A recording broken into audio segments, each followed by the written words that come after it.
ক্রমেই বাড়ছে রাশিয়া ও পশ্চিমাদের মধ্যে উত্তেজনা। সম্ভাব্য সংঘাতের প্রস্তুতি হিসেবে ইউরোপের আকাশে ৬০০টি F-35 যুদ্ধবিমান মোতায়েনের ঘোষণা দিয়েছে ন্যাটো। এর মধ্যেই রাশিয়াকে মানচিত্র থেকে মুছে ফেলার হুঁশিয়ারি দিল ন্যাটোভুক্ত দেশ বেলজিয়াম। প্রশ্ন উঠছে, তাহলে কি বড় সংঘাতের দোরগোড়ায় দাঁড়িয়ে বিশ্ব? বিস্তারিত জানাচ্ছেন আরিফ হাসান। রাশিয়া ইউক্রেন যুদ্ধকে কেন্দ্র করে উত্তপ্ত হয়ে উঠেছে বিশ্ব রাজনীতি। বলা হয় বিশ্বের পরাশক্তিগুলো আজ বিভক্ত হয়ে পড়েছে দুই মেরুতে।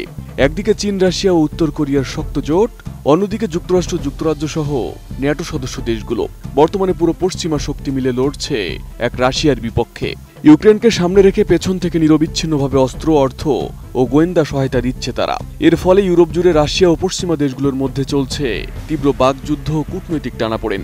বিশ্লেষকদের মতে এই চলমান যুদ্ধই হতে পারে ভবিষ্যতের আরো ভয়াবহ বৈশ্বিক সংঘাতের সূচনা, যা রূপ নিতে পারে তৃতীয় বিশ্বযুদ্ধে। আর এমন যুদ্ধের ধ্বংসযজ্ঞ অতীতের যে কোনো সংঘাতের মাত্রাকে বহুগুণে ছাড়িয়ে যেতে পারে। এর মধ্যে এবার রাশিয়াকে মানচিত্র থেকে মুছে ফেলার হুঁশিয়ারি দিয়েছে ন্যাটোভুক্ত দেশ বেলজিয়াম। সোমবার বেলজিয়ান দৈনিক দি মর্গেনকে দেওয়া এক সাক্ষাৎকারে দেশটির প্রতিরক্ষামন্ত্রী থিও ফ্রাঙ্কেন হুঁশিয়ারি দিয়ে বলেন, যদি রুশ প্রেসিডেন্ট ভ্লাদিমির পুতিন ব্রাসেলসের দিকে ক্ষেপণাস্ত্র ছোড়ে, আমরা মস্কোকে মানচিত্র থেকে মুছে ফেলব। তিনি এই বক্তব্যকে ন্যাটোর প্রতি মার্কিন সমর্থনের প্রমাণ হিসেবে উপস্থাপন করেন।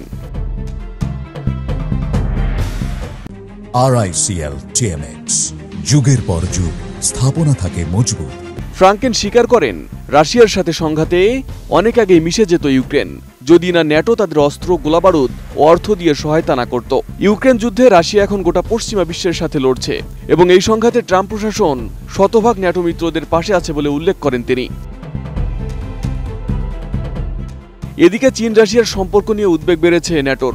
ফ্রাঙ্কেন জানান, চীন চায় ইউক্রেনের যুদ্ধ যতদিন সম্ভব চলুক, কারণ এতে পশ্চিমা বিশ্ব দুর্বল হবে।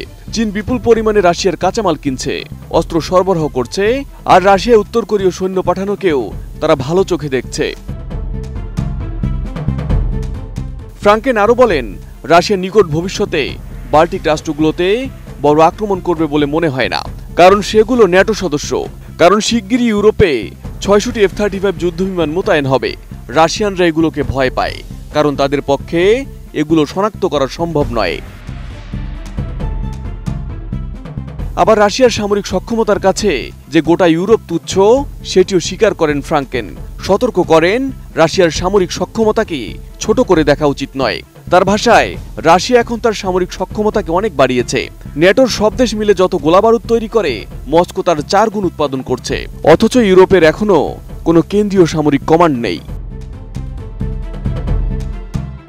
Arif Hasan, ATN news.